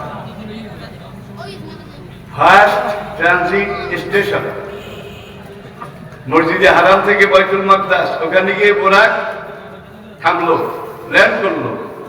পাইলট তো জিব্রাইল, পাইলট তো জিব্রাইল। নবীকে বললেন, ইয়া রাসূলুল্লাহ, আপনি বোরাক থেকে নামান। নবী নামলেন। জিব্রাইল আলাইহিস সালাম হাইকালে সুলাইমানি এই পিলারের সাথে বোরাক বাঁধলেন। বাঁধার পরে নবীকে নিয়ে বাইতুল মাকদাস মসজিদে ঢুকলেন, মসজিদে আকসায় ঢুকলেন। ঢুকে দেখা গেল আদম থেকে আমাদের নবীর আগের নবী ঈসা আলাইহিস সালাম পর্যন্ত রুহানি ভাবে সব নবী সেখানে হাজির। আদম থেকে ঈসা আলাইহিস সালাম পর্যন্ত এটা নবীদের মহাসম্মেলন। সালাম কালাম হইল, জিবরাইল পরিচয় করাইল, ইনি আপনার বাবা আদম, ইনি দ্বিতীয় বাবা নূহ, ইনি তিনই বাবা ইব্রাহিম। এইভাবে পরিচয় করায় সালাম কালাম হয়। দেখা সাক্ষাতের পরে এইবার জিবরাইল নিজে একামত দিল। একামত নবী বলেন, আহাযা আমরুকা, ভাই জিবরাইল তুমি কি নিজে নিজে একামত দিলা? জিবরাইল বলে, ইয়া রাসূলুল্লাহ, আমি নিজের ইচ্ছা কোনো কাম করি নাকি? আমার মালিক যেটা করায় আমি এটা করি। আমার মালিক আপনার মালিক রব্বুল আলামিন বলছেন, জিবরাইল তুমি একামত দাও, আমি একামত দিছি। এবার জিবরাইলকে সফু সফু বাকম, সকল যুগের সকল নবী বাইতুল মাকদাসের ভিতরে এইবার স্টেট ইউর লাইন প্লিজ, দয়া করে আপনারা কাতার সোজা করুন। এইবার জিবরাইল একামত দিল, একামত দেওয়ার পরে এখন একজন আরেকজনের দিকে চায়, ইব্রাহিম আলাইহিস সালাম ইমাম বানাবে, কোরআনে বলছে মিল্লাতা আবিকুম, বোধহয় অমুক নবীকে অমুক নবীকে। জিবরাইল এবার আমাদের নবীজির হাত মোবারক ধরে টেনে ইমামের জায়গায় দাঁড় করিয়ে দিলেন। নবী বলেন, ইয়া আখি জিবরাইল আহাযা আমরুকা, ভাই জিবরাইল তুমি নিজের ইচ্ছা আমারে খাড়া করাইছো কেন? জিবরাইলকে আমি আমার ইচ্ছা কোনো কাজ করি না, আল্লাহ কইছে আমাদের খাড়া করাইতে, আমি জন্য করাইছি। 2 রাকাত সালাত ও শুকরানা নামাজ। আমাদের নবী ইমাম আর সব নবী মুসল্লি মুক্তাদি। আদম থেকে ঈসা পর্যন্ত সব নবী সেদিন বলেছেন একটা দায়িত্ব, তাইলে আদম থেকে ঈসা পর্যন্ত সকল নবী সকল যুগের রিসালাত সারেন্ডার করেছে কার কাছে? সব নবীর রিসালাত সারেন্ডার করেছে, একটা দায়িত্ব। আমরা যে ধর্ম নিয়ে গেছিলাম সেটা বাদ দিলাম, এখন থেকে আমরা মুহাম্মদ সাল্লাল্লাহু আলাইহি ওয়াসাল্লামের উম্মতের খাতায় নাম লেখাইলাম। আল্লাহু আকবার। নবীরা যেখানে সারেন্ডার করেছে তাদের ধর্ম তো সারেন্ডার করেছে। ইন্না দীনা ইনদাল্লাহিল ইসলাম, সূরা আল ইমরান। এই কোরআন আসার পরে, এই নবী পাঠাবার পরে, ওয়া ইয়াবতাগি গায়রাল ইসলামে দীনান ফালা ইউকবালা মিনহু ওয়া হুয়া ফিল আখিরাতি মিনাল খাসিরিন। কোরআন আসার পরে, শেষ নবী আসার পরে, আদম থেকে ঈসা পর্যন্ত সকল যুগের সকল নবীর সকল কিতাব সবার নবুয়ত হেল্ড আপ হয়ে গেল, সব স্টপ হয়ে গেছে। এখন থেকে কিয়ামত পর্যন্ত সারা দুনিয়ার মানুষের জন্য দিন একটা, ধর্ম একটা, জীবন ব্যবস্থা একটা, সেটার নাম কি? ইন্না দীনা ইনদাল্লাহিল ইসলাম। তাহলে তাদেরকে বেহাতার ইমাম বানিয়ে এলো, আমরা যা নিয়ে গেছিলাম এটা সারেন্ডার। এখন থেকে মুহাম্মদ সাল্লাল্লাহু আলাইহি ওয়াসাল্লাম থেকে এনেছেন কোরআন, এটাই কিয়ামত পর্যন্ত চলবে। মুসা আলাইহিস সালামের মেরাজ হয়েছে তুর পাহাড়ে, আপনারা জানেন। ঈসা আলাইহিস সালামের মেরাজ হয়েছিল তাবরিয়া উপসাগরের পাড়ে একটা খেজুর বাগান, এটাকে বলা হয় বাইসানের খেজুর বাগান। এখানে একটা পাথরের বেদির উপরে ঈসা আলাইহিস সালামের মেরাজ হয়েছিল। কোরআন যেটাকে বলেছে ওয়াইজ কালা ঈসা ইবনে মারইয়ামা লিল হাওয়ারিয়িনা মান আনসারি ইলাল্লাহ। ইউনূস আলাইহিস সালামের মেরাজ হয়েছিল মাছের পেটে, বাবায়ে কওম বাবায়ে মিল্লাত।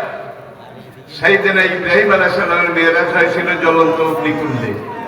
কি? আর আমাদের নবীর মেরাজ কোথায়? সব নবীর মেরাজ এই দুনিয়ার উপরে, দুনিয়ার বুকে। সকল নবীর মেরাজ এই দুনিয়ার বুকে, পার্থিব পরিবেশে। আর আমাদের নবীর মেরাজ কোথায়? দানা ফাতাদাল্লা ফাকানা কাবা কাউসাইনে আও আদনা। নবীজির রফরফ সেখানে গিয়ে ল্যান্ড করলো, থামলো, আরশের পাশে নামলো, ফেরেশতারা গার্ড অফ অনার দিল। He is our honorable royal guest, His Royal Highness, His Royal Excellency. We welcome him. At-tahiyyatu lillahi was-salawatu wat-tayyibat. ফেরেশতারা গার্ড অফ অনার দিল। এইবার আরশের মালিক নিজেকে আসসালামু আলাইকা আইয়ুহান নবী। আল্লাহু আকবার। এইবার বাড়ির মালিককে কি কয়? হে নবী, আপনার বলে সালাম। নবী দাঁড়িয়েছেন, আরশের মালিক বলে আপনি এগিয়ে আসুন। নবী এগিয়ে গেলেন। আল্লাহ আবার বললেন আরো আসেন। নবী আরো গেলেন। দানা ফাতাদাল্লা, আরেকটা আছে কিন্তু। যেতে যেতে একবারে নবী আরশের সাথে লেগে গেলেন। আরশের মালিক আবার বলে বন্ধু আরো কাছে। নবী বলেন সত হইল আমি সৃষ্টি আর আল্লাহ স্রষ্টা। আল্লাহ পাকের আরশের উপরে উঠতে নবী একটু আনিজি ফিল করলেন, অস্বস্তি বোধ করলেন। আরশের মালিক বললেন উঠেন, আপনার উড়া লাগবে। আরো সে উঠা লাগবে। নবী বললেন লেমাজা, কেন উঠা লাগবে, কেন ডাকছেন বলেন, কি আদেশ করবেন করেন। মালিক আমি তো আপনার সামনে হাজির, কি নির্দেশ দিবেন তার। আরো সে মালিক বলে ওকে বন্ধু আমার, আপনি যদি আমার খোদাই সিংহাসন আর সে আজিমে না উঠেন আপনার মেয়েরাজ হবে না। নবী বললেন হোয়াই নট, লেমাজা, আপনার মেয়েরাজ হবে না আরো সে না উঠলে। এইবার নবী বললেন কেন উঠা লাগবে কেন, আমি তো কাছে, বলেন কি আদেশ করবেন করেন। আদর্শের মালিক তখন বলেন আমি অনন্ত বিশ্ব চরাচরের রব্বুল আলামিন, আপনি সেই বিশ্ব চরাচরের রহমতুল লিল আলামিন। আমার খোদাইর এলাকা যে দূর, আপনার নবুয়তের এলাকাও এক দূর। যদি আপনি আরশের উপরে না উঠেন আপনার নবুয়তের পুরো এলাকা মাসে মাগরিব সেবা জুনুব আপনাকে পুরোপুরি পর্যবেক্ষণ করানো যাবে না। যেই খোদাই আরশে বসে আমি এই বিশ্ব চরাচর চালাই। নবী আরশে আজিমে উঠলেন। আমাদের নবীর মেরাজ কোথায়? আরশে আজিমে। এখানে আরেকটু কথা, এটা বলেই আমি এই পর্ব ছেড়ে দিচ্ছি, কারণ আমি আগেই বলেছি শুরু আছে শেষ নাই। মেরাজ থেকে ফিরে আসলেন, পরের দিন কাবা, এটা দরজার সামনে দাঁড়িয়ে একদিকে জমজম কূপ, পিছনে ডাইন দিকে হাজরে আসওয়াদ, বাম দিকে কয়েক হাত দূরে মাকামে ইব্রাহিম। এখানে দাঁড়িয়ে নবী বললেন গত রাতে আমি বাইতুল মাকদাস গেছি, সেখানে সব নবী আসছিল, তাদের ইমামতি করে জামাতে নামাজ পড়েছি। সেখান থেকে আমি 27 মান পেরিয়ে, সিদরাতুল মুনতাহা পেরিয়ে, আলমে নাসুত পেরিয়ে, আলমে মালাকুত পেরিয়ে আল্লাহ পাকের আরশে আজিম পর্যন্ত গিয়েছি। আবু জেহেল উতবা এই জাতীয়রাও মিটিং আছে। এইবার আবু জেহেল সিল্লাইয়া কয় ইয়া আহলা মক্কা, হে মক্কার ভাইয়েরা, এতদিন যে মুহাম্মদের পাগল কইছি, ম্যাড কইছি, আবার চেম্বার খারাপ অ্যাবনর্মাল বলছি, তবু বিশ্বাস হয়েছে তো? এখান থেকে বাইতুল মাকদাস আসা যাওয়া করতেই তো প্রায় 1 মাস লাগে। আর এই পাগলে কয় বাইতুল মাকদাস যাই আরো কোথায় কোথায় কোথায় কোথায় করে আল্লাহর আরশে গেছে। মুহাম্মদ যে পাগল, যে বিশ্বাস হয়েছে তো? সে মেরাজ বিশ্বাস করলো না। তার নাম সেই দিনের আগ পর্যন্ত, এই মেরাজের মিটিং নবীর ঘোষণার আগ পর্যন্ত মক্কাতে তার পরিচয় ছিল আবুল হাকাম। আবুল মানে মক্কার সবচেয়ে বড় ডক্টর, মাস্টার, সবচেয়ে বড় শিক্ষিত।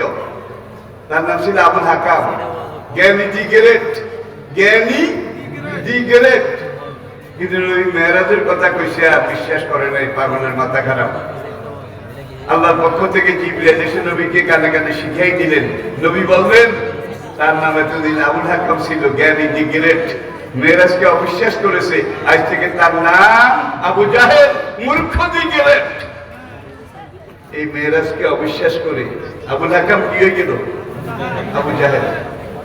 এইবার এক সাহাবী বাড়ির দিকে যায়, যাওয়ার পথে আবু বকর আসতেছেন কাবার দিকে। এইবার ওই লোকটা যায় আর কয় ইয়া আবু বকর, নবীর দরবার কাবার ওখান থেকে এসেছি। নবী একটু আগে বলেছেন তিনি এখান থেকে আসরা বেআতিহি লাইলাম মিনাল মসজিদিল হারাম ইলাল মসজিদিল বারাকনা হাওলা লিনুরিয়াহু মিন আয়াতিনা ইন্নাহু সামিয়ুম বাসীর। পুরো ঘটনা নবী যা বলছেন, ওই লোকটা আবু বকরকে এইভাবে বলল, আবু বকরের কালা মুহাম্মদ, তুমি যে এই কথা আমাকে বললা, এটাকে মুহাম্মদ সাল্লাল্লাহু আলাইহি নিজে বলছে? আমি নিজে শুনে বলছি। আবু বকর কাল সাদাকা মুহাম্মদ, যেটা মুহাম্মদ কইছে এটাই সত্য। আবু বকরের নাম হয়ে গেছে সিদ্দিকে আকবর। এই মেরাজকে বিশ্বাস করে আবু বকর হলো সিদ্দিকে আকবর, আর এই মেরাজকে অবিশ্বাস করে আবু জাহেল হয়ে গেল, আবুল হাকাম হয়ে গেল।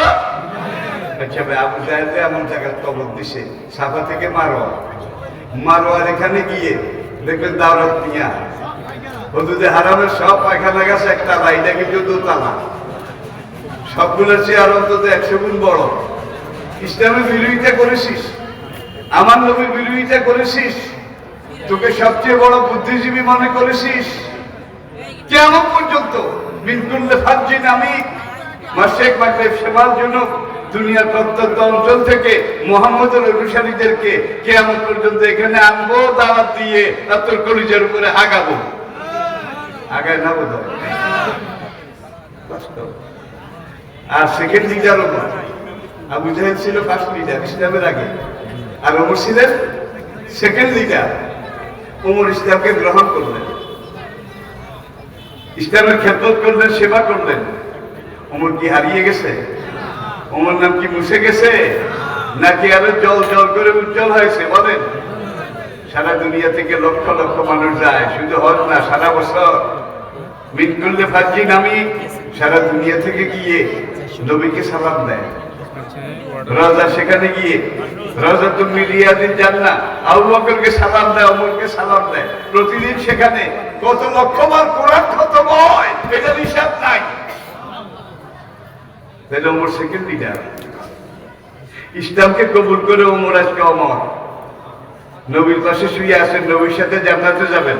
আর এক নম্বর লিডার মেয়েরাজকে অস্বীকার করে বদরের ময়দানে ইবনে মাসউদ যখন তার কল্লা কেটে রাসূলের দরবারে নিয়ে গেলেন, রাসূল এইবার এসে দাগ দেখে দেখে বদরের কুয়ায় ফেলে। বুখারী কিতাবুল মাগাজি আরবাউনা ইসতুনা মিন সানাদিদে কুরাইশ, কুরাইশের 24 জন নেতা নবী বদরের কুয়ায় ফেললেন। আবু জেহেলকে এক নম্বর, তারপরে বাকিগুলা 80 দশকের মাঝামাঝি। হ্যাঁ, আমি হজে প্রথমে মদিনা গেলাম, সেখানে 8 দিন অবস্থানের পরে মক্কার দিকে যাব। আমরা একটা 6 জনে মিলে একটা গাড়ি ভাড়া করেছি, ওদের বলে জিএমসি। ড্রাইভার এই লোকটা সুদানি, ওই কালা কালা আফ্রিকান, তার গাড়ি, সে ড্রাইভার। তাকে বললাম, ভাই এখন 10টা বাজে, আমরা মক্কার মসজিদে হারামে গিয়ে জোহরের জামাত ধরবো ইনশাআল্লাহ। আর তখন বদর হয়ে আসা যাওয়া করতো, বদর হয়ে। এখনকার এই রাস্তা ছিল না ভাই, যে আঁকা বাঁকা পাহাড়ের মানে সাপের মতো। বদরের ওখানে আমরা 10টা মিনিট থামবো, বদরের শহীদের কবর জিয়ারত করবো। ড্রাইভার বললো ওকে। বদরে গিয়ে গাড়ি থামলো, আমরা নামলাম। বদরের মাঠের দিকে তাকাচ্ছি, এমন সময় পাশের রেস্টুরেন্ট থেকে একজন বুড়া, মাথায় রুমালের উপরে কালো ওই চাকরি, বিশাল এক জামা। বুড়া এসে বলে, হু আর ইউ? আমি বলো, we are Alhaj. From where you are? and we are from Bangladesh. What do you want? তোমরা এখানে নাম লেখানো কি চাও? বললাম যে বদরের শহীদদের কবর একটু জিয়ারত করব, আর বদরের কাফেরদের তাবু আর মুমিনদের তাবু কোনটা কোথায় ছিল এই অবস্থানটা একটু দেখব। আর আবু জেহেল বড় মেয়া, বদরের কোনখানে তার কবর এই যে একটু দেখব। শহীদদের কবর জিয়ারত করলাম, মুসলমানদের খিমা, কাফেরদের ক্যাম্প, এগুলো দেখার পরে এইবার বুড়াকে বললাম, আইনা বীরে বদর, আইনা আবা জাহাল। বুড়াকে তাল মাই আমার হাত ধরে টানে, আমার সাথে আসেন। বদরের মাঠের দক্ষিণ পূর্ব কোণে 2টা খুরমা গাছ তখন ছিল, এখন একটাও নাই। এই 2 খুরমা গাছের মাঝে জায়গাটা সামান্য একটু ডাবা। সে সেখানে গিয়ে 2 খেজুর গাছের মাঝখানে দাঁড়াইয়া পা দিয়ে লাথি মারে আর কয়, হাজা আবা জাহাল, হাজা আবা জাহাল। এই যে আমার পায়ের নিচে বদরের কুয়া ছিল, এটা আবু জাহেলের দরগা শরীফ।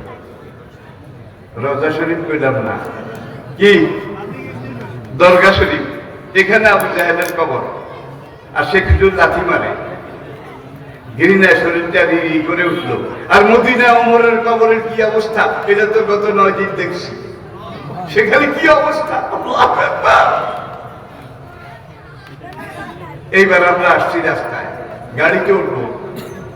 ড্রাইভার উঠছে, স্টিয়ারিং ধরেছে, ধরে ধরে সে ছেড়ে দিয়ে দরজা খুলে নামে। ওই খেজুর গাছ 2টার মাঝখানে যায়, ওই আবু জাহেলের কবর সেখানে। আমি লাভ দিয়ে নেব, কই ইয়া আখি তাল, ভাই তুমি ওইদিকে যাও কেন? সলা করি। আমরা তো হারমে গিয়ে জোর করবো, তোমার খেয়াল নেই? তাড়াতাড়ি আসো, যাই আর উসপুর শোয়াই, উসপুর শোয়াই। এইভাবে দেখায় উসপুর শোয়াই, সামান্য একটু সবুর করো ভাই। এখন দেখি যে সে যায় আর প্যান্টের চেইন খোলে, চেইন খোলে, চেইন খুলে টুলে দুই খাজুর গাছের মাঝখানে বসে বসা বসি জুইতেন না, সেগা বাগা এখনই বসে। এখন একবার এইভাবে এইভাবে বুঝা গেছে, খুব চেষ্টা করতে আছে ভাই। প্রায় 60 মিনিট চলে গেছে, সে শুধু বই বই।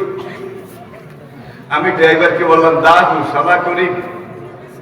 ড্রাইভার নামে ডাকে, ইয়া কি তাল ভাই আসো। হে বই বই ওসমুর শোয়াই, আর এইভাবে দেখায় ওসমুর শোয়াই।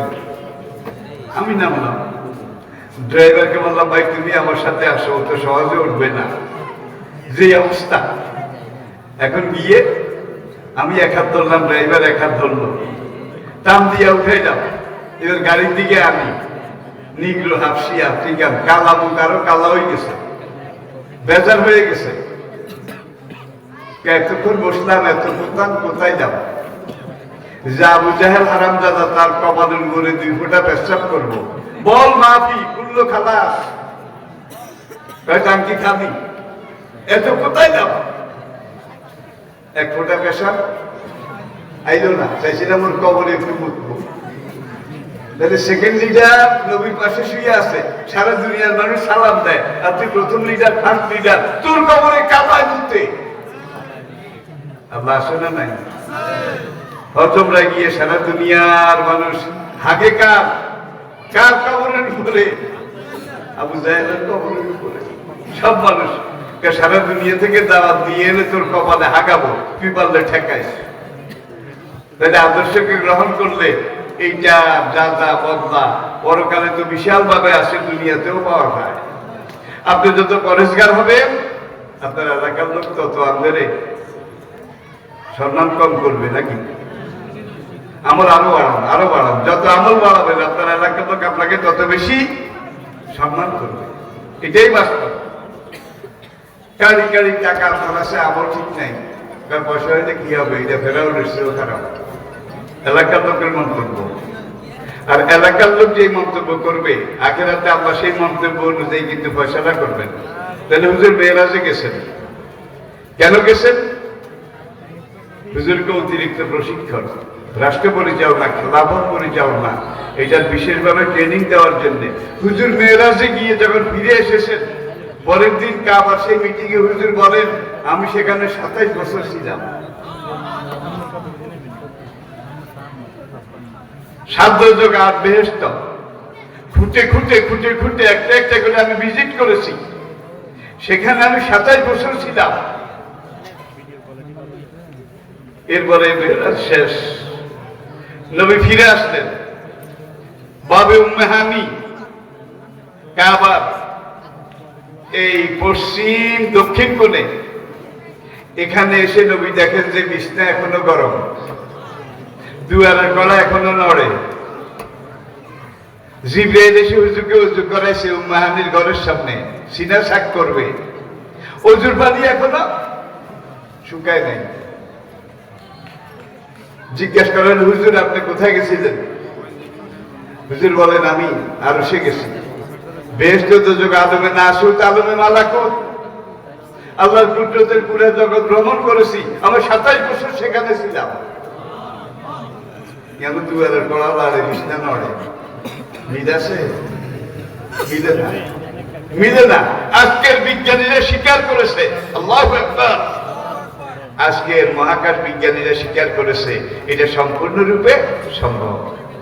কোরআনে একটা আয়াতে আল্লাহ বলছেন, ইয়াউমুহু আলফা সানাতিন কামা তাউদ্দুন, তোমাদের এই দুনিয়ার দিন আর পরকাল, মরে যাওয়ার পরে আলমে আরওয়াহ, স্পিরিচুয়াল ওয়ার্ল্ড, সে আলমে আরওয়াহ একদিন দুনিয়ার 1000 বছর, পরকালের একদিন, মরে যাওয়ার পরে একদিন দুনিয়ার 1000 বছরের সমান। তাইলে যে লোকটা একটু চিন্তা করে, 1 ওয়াক্ত ফরজ নামাজ বিনা ওজনে তরক করেছে, মুফাসসিরিনে কেরাম লিখেছেন তাকে 80 হুব্বা লাবিসিনা ফিহা আহকাবা সূরা নাবারে আয়াতের তাফসীর। এক ওয়াক্তের জন্য 80 হুব্বা, এক হুব্বা হইল 3,88,00,000 বছর, পুরন 80, এটা এক ওয়াক্তের জন্য। এক ওয়াক্ত যে পড়ে না তার কত হুব্বা? এবারে জীবনে হুব্বাই নাই। আজকে বিজ্ঞানীরা বলছে হ্যাঁ, দুনিয়ার এই সময়ের গতি আর মহাকাশ মহাশূন্য আদমে আরো সেটা সময়ের গতি এক নয়। সুতরাং নবী যে সেখানে 27 বছর ছিলেন, সেখানে 27 বছর আর এখানে 47 সেকেন্ড। 47 সেকেন্ড, দুনিয়ার 47 সেকেন্ড, আর নবী বললেন আমি সেখানে ছিলাম 27 বছর। মিলাইতে গেলে আরো আধা ঘন্টা সময় দরকার। আজকের জন্য আমি পারছি না। নবী বলছেন কিয়ামতের আগে পশ্চিম দিক থেকে সূর্য উঠবে। হাদিসে কি বুঝছেন তো? কিয়ামতের আগে পশ্চিম দিক থেকে যেদিন সূর্য উঠবে সেদিন তওবার দরজা বন্ধ হয়ে যাবে। আর জীবন হারাইলেও পাথরে মাথা কুটলেও আর হবে না। এখন পাহাড় সমান পাপ করেছেন। নবী বলেন একটা লোকের গুনাহ হাসরের মাঠে যখন হিসাব দেওয়া হবে দেখা যাবে তার গুনাহ জমিন থেকে আসমান পর্যন্ত, আসমান পর্যন্ত গুনাহ থুপ। নবী বলেন কাল আল্লাহ তাআলা, আমার আল্লাহ আমাকে বলেছেন তবে ইজ্জতি ওয়া জালালি, আমি খোদার ইজ্জতের কসম, আমি খোদার খোদাইয়ের কসম, আমি খোদার শানে জালালিয়তের কসম, এই আসমান বরাবর গুনাহ, যে গুনাহ মাথায় নিয়ে লোকটা হাসরের মাঠে আসছে তার আসমান পরিমাণ গুনাহ মাফ করে এই গুনাহগার বান্দাটাকে বেহেশতে দেওয়া আমি আল্লাহর উপরে ওয়াজিব হয়ে যাবে যদি আমি আল্লাহর সাথে কাউকে শরীক না করে থাকি। ইবাদত বেশি পারেন বেশি করেন, কম পারেন কম করেন, যেদূর পারেন দোয়ায় আল্লাহ শিরক করা যাবে না। আমি কি বুঝাতে পেরেছি? ইয়া বুনাইয়া লা তুশরিক বিল্লাহ, সূরা লুকমান, ইন্না শিরকা লাযুলমুন আযীম। আমরা শিরক মুক্ত ইবাদত যেন করতে পারি। মরহুম আমাদের উস্তাদ, আমাদের রাহবার রাহনুমা গাজী ইমামউদ্দিন মুহাজিরে মক্কি রহমাতুল্লাহ আলাইহি যে কর্মপন্থা আমাদের পূর্বপুরুষকে দিয়েছেন, আমাদেরকে দিয়েছেন, আমরা যার উত্তরসূরি, আমরা যেন তার এই সবক গ্রহণ করে দুনিয়াতে এই জীবন কাটাতে পারি। পরকালে আল্লাহ আমাদেরকে যাজায় খায় দান করুন। সবাই আত্মায়াতের কায়দায় বসুন। 1 মিনিটে মুনাজাত শেষ। 1 মিনিট। বিসমিল্লাহির রহমানির রহিম। আস্তাগফিরুল্লাহ রাব্বি